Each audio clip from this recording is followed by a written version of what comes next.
Hi YouTube, my name is Jack, and today we're going to talk about cultural context and why that is relevant and important for both magic and paganism. Um, I don't really know how to begin this video because there are sort of a couple of different things that have come together to put this on my mind lately. One is a conversation that I was having with a friend last week where we were talking about particular divination systems that are embedded in a cultural context. Divination systems that are really cool and really interesting, but that you can't learn or practice without taking on the whole of the culture and cosmology that they come out of. So the specific example that we were talking about was a type of divination that is still practiced in Mayan communities today, that has to do with the Mayan calendrical system. And it's super, super interesting, but there are sort of initiatory barriers to entry. Like, you can only practice that form of divination if you have received certain initiations. B, there are sort of linguistic and cultural elements to that divination system that are very important to how it's practiced. And if you try to remove those cultural elements, then it sort of ceases to be what it is. C, like, even within that cultural context, only some people are candidates for initiation into the oracular system. And then even then, initiation itself is not enough because you go through an extensive period of training with someone who's already experienced in it. And so that is the kind of divinatory system that, like, you can't just pick up out of a book and look at the book and go, oh, okay, I'm going to go do this now. You really need to belong to the world that divination system comes from in order for it to be meaningful, or in order for you to practice it the way that it is practiced. That's one example, but it's not the only one. Um, Ifa is another really good example. The cowrie shell divination that is done in uh, Yoruba religion, and then various forms of African diaspora religions that sort of are descendants of Yoruba religion and have similar forms of divination. Like, that all comes out of a very particular context.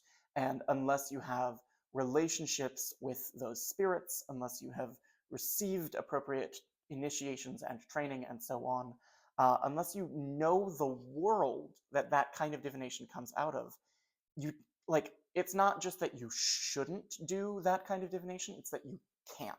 You literally can't. You are not capable of it. A third example, more controversial, I think, but at least to my perspective, would be something like the I Ching.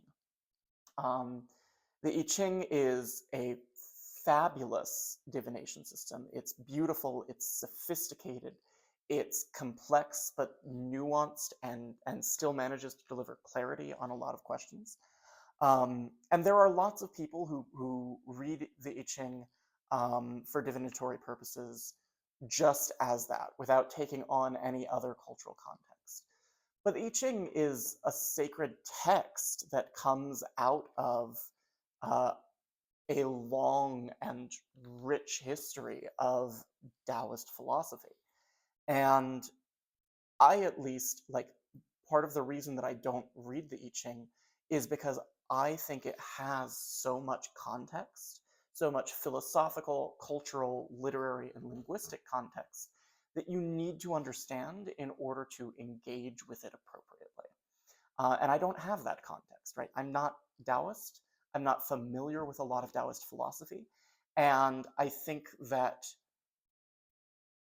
for me, right, I'm not trying to deride or dismiss anyone else who reads the I Ching, but for me, I would feel like I was engaging with a really watered down version of it if I just tried to, like, do Yarrow stock divination and look up a passage in the I Ching without taking on the whole cosmology and the whole history that goes into the I Ching being what it is.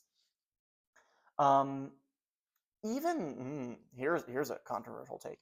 Even with tarot, I feel like the contemporary divinatory tarot that we know today is structured in a certain way, and the meanings that we see assigned to tarot cards in any tarot book that you'll pick up come out of a particular magical system, more or less contrived by the Hermetic Order of the Golden Dawn. They pulled from other sources, obviously. They pulled a lot from Kabbalah. They pulled a lot from like Enochian magic and grimoire magic and alchemy and so on. But like, there's a particular system that the Golden Dawn put together, and that system undergirds a lot of tarot. And that's not to say that you can't read tarot without being familiar with the Golden Dawn, because lots of people do and read tarot very effectively. But there is a context that it comes out of. And I think that to engage really fully, even with something like tarot, it's important to understand that context and to situate yourself relative to it. So like, the thing that I'm driving at is that context matters and culture matters. And I think that can be more of a barrier to entry than a lot of us, especially on the internet, often want to acknowledge.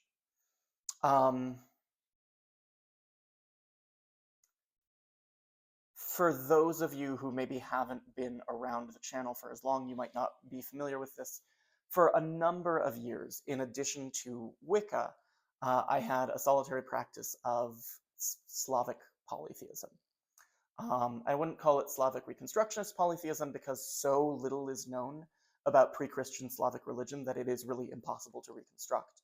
Anyone who is trying to practice Slavic heathenry right now is doing a great deal of sort of creative legwork on their own, building up something new based on the evidence that we have, but the evidence we have is really fragmentary. Not just on like how ritual was done, but also on who the gods and spirits of the ancient Slavic world even were, right? We have a handful of names. We don't have much information beyond those names. Some of the names that we have are definitely historically attested. Some of the names that we have are spurious at best. And there's a lot of personal inspiration and a lot of guesswork that goes into trying to worship pre-Christian Slavic gods. In addition to that, Slavic cosmology also just, and I don't love using the word Slavic because I think that's painting with too broad a brush. Most of the time when people are talking about Slavic polytheism, they're talking about the religion of medieval Rus, the region that is now in sort of Ukraine and Western Russia. Partly just because that's where we have the best historical record, and then partly for other reasons having to do with like Russian cultural hegemony. But that's totally beside the point. I'm getting off topic. For many years, I had a Slavic polytheist practice in addition to my work in Wicca. And I ended up stopping that for a couple of reasons. One is just that as I was getting deeper and deeper into Wicca, I was devoting more and more of my time and energy to it, and I just had less to give to other gods. One is that I don't like a lot of the community. I don't like a lot of the people practicing Slavic polytheism. This is a problem that you find in a lot of European heathen reconstructionist type communities. There is a current present in all of them of people who want to claim pre-Christian European religion for the purposes of ethno-nationalism, for the purposes of ethnic cleansing, sort of racist, sometimes outright genocidal rhetoric. You get a lot of people who are involved in like neo-Nazism or at very best just like far-right populism, and it's gross and I don't like it. And that does not describe everyone in those communities. It's a nasty undercurrent that is present in them. There are lots of people who are not all of that, but it was present enough that it really turned me off. I really just didn't want to participate in that world. But then the other reasons that I decided to sort of stop with that practice, or at least put it down for the time being, who knows, I might return to it at some point in the future.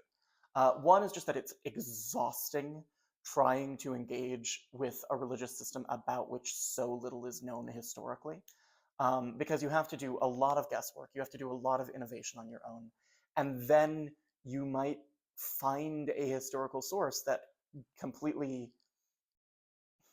I don't want to say invalidates, but that demonstrates that everything you're doing is directly contrary to the historical evidence that we have. And then you're faced with a choice of, do I overhaul the entire practice to try to better fit with the historical evidence, or do I keep going with what I've been doing because it's been working for me and just kind of sit in the cognitive dissonance of knowing that it's ahistorical? And that's just like, that is good work, that is valuable work. I'm glad that there are people doing that work. It's exhausting work, and I didn't want to keep doing it.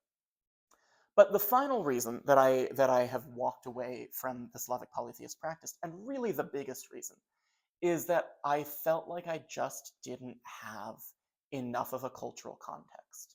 I did not understand or belong to the culture from which these gods came and in which they were worshipped. I didn't have not just the linguistic background, but also like, it's so hard to talk about without just falling back on the word culture. Language is a part of it. Cosmology is a part of it, right? Kind of the fundamental understanding of how the world is set up. Um, there are other things like, oh, I don't know, just like the way that people talk about social connections, right? Like family structures are very different in uh, even modern day Ukraine and Russia than they are in the modern day US. And in ancient Ukraine and Russia, again, were very different from the family structures that I know and recognize now. There's so much. There's a literary history, there's a political history, right? Like particularly in that region of the world, you have the legacy of communism, and that affects people, that affects the way that people relate to each other and to the land that they're on. And I think that that affects the way that people relate to spirits who are native to that region. There's so much context. And I found myself feeling that absent that context, not having been raised in, Russian or Ukrainian or Slavic culture more generally, not belonging to it, not having ever really participated in it, I felt like I wasn't appropriately situated to really engage with something like a Slavic polytheist religion. Um, the same way, I feel like I'm not appropriately situated to engage with the I Ching. There's just like, people on the internet love to talk about open versus closed cultural practices, and that is an oversimplification, as things on the internet often are. Um, it's not that I like wouldn't be allowed to worship Slavic deities. It's just that I don't have enough context to do it right, if that makes sense. And to be super, super clear, I am not talking about genetics here. I'm not talking about anything having to do with like race or ethnicity or ancestry or any of that. Um, Part of the reason that I first got into the Slavic practice was, I think, sort of a misguided interest in reconnecting with my ancestral roots. My mother's side of the family were immigrants from Serbia, and they did the thing that immigrants in the early 20th century in the US tended to do, which is that they really heavily emphasized integration into American culture at the expense of the preservation of the culture that they had brought with them. So I was baptized Serbian Orthodox, but didn't grow up in a Serbian community, didn't grow up speaking the Serbian language or observing Serbian holidays, or like, I know who the patron saint of my family is.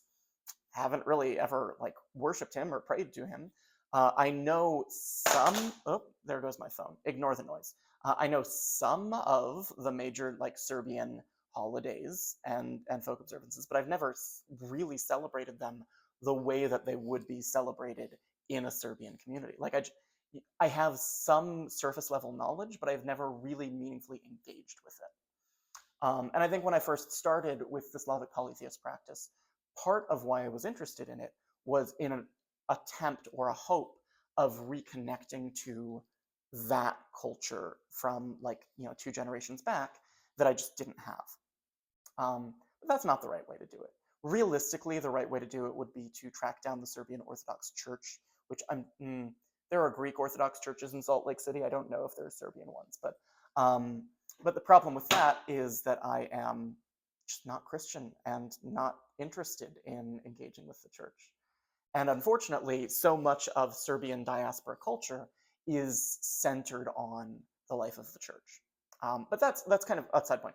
The point that I really want to make here is like, when I say that I don't have the culture or the context, I am talking about something that is experienced rather than something that is supposedly innate because of your blood or your ancestry or anything like that. I really don't buy into the idea that your blood or your ancestry or your genetics determine who you can or should interact with, what you can or should worship. Like, that's not it. That's not it. And I say that as someone who, if I wanted to make that claim, like has the ancestry, but still does not have the culture that is necessary to appropriately engage with something like Slavic polytheism. And then again, even within the world of Slavic polytheism, I'm saying that my ancestry is Serbian. Most of the historical record that exists is from Rus. Those 2 places are not the same. There are deep problems with conflating them. So, like, nuance. Let's introduce nuance. I started rambling, but I had made my point, which is that when we talk about what it takes to engage fully in the religion or the magic or the divination or the whatever from a particular culture, I think that what matters is the experience of having been in that culture and not like ancestry or heritage, or heritage is a complicated word, not ancestry or genetics or anything like that. What matters is whether you have lived it. And if you have lived it, doesn't matter who your parents were. And if you haven't lived it, doesn't matter who your parents were. And I mean, nope, not going to go off on that digression. I have thoughts, but we're going to stay focused. So I think for me, that was a really big part of why I ended up deciding to put away the Slavic polytheist practice, is that I really felt like I just couldn't do it right without having engaged in that culture and understood it more fully. And, like, not that I'm ever going to go live in Russia because, but like, if I were able to engage in that culture more fully and feel like I belonged to that culture and had more of a right to it, yeah, I would absolutely consider picking it up again, because there was something about those gods that really spoke to me. But I just felt like I couldn't do that religious practice service. And this is something I think we do see. There's a real trend right now in witchcraft spaces in particular to talk about folk witchcraft, and the folk witchcraft is always relativized to a particular culture. So it is Polish folk witchcraft, or it is Italian folk witchcraft, or it's, so on. Not just European as well. Like, people will talk about Mexican folk witchcraft or things like that. But that's really an internet term, because like the term witchcraft is itself so culturally dependent, and there are practices in places like you have brujeria, which we can call a kind of witchcraft, but is also kind of just its own thing. And to call it witchcraft is like applying a Western label to it to make it comprehensible to a Western audience. So I think it gets complicated very quickly. There's a shocker for you. But there is this trend of talking about folk witchcraft and of practicing a kind of folk witchcraft that is relativized to a particular culture, which I think is great. But I also think that in order to do that, you really do have to properly belong to that culture. And not just because, like, oh, my grandma was Polish or Italian or whatever, but like you have to have the context. And that's something that you can't pick up just out of a book. You know, there are really great books by people who are practicing cultural traditions from this place or that place or third place. And those are wonderful books to read to learn more about what other people are doing, what their practice looks like. But extremely hot take here, I don't think it's enough to have read a book or several books when it comes to those culturally dependent practices. I think that in order to do those practices justice, you have to live in that culture and experience it for yourself. And the internet loves to talk about like open culture or like open practices versus closed practices. That is an oversimplification, as these things so often are. Because, like, yeah, you absolutely can, you know, whatever, we'll go back to the Slavic example. Like, you absolutely can worship Perun and Veles and practice that religion. There is nothing saying that it is like inappropriate or appropriative, or like if you're earnestly doing it, by all means do it. But I find for myself that I can't do it right if I don't have the cultural context. And I would rather not do it at all than not do it right.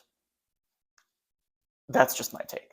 Which is part of why I like Wicca, because Wicca has a particular context. It has, right, like there is shared lore, there is training, there is initiatory access to, you know, the kind of Wicca that I do.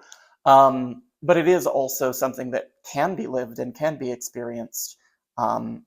It's something that I have access to and that I have the ability to do while engaging fully with all of the context of what it comes from.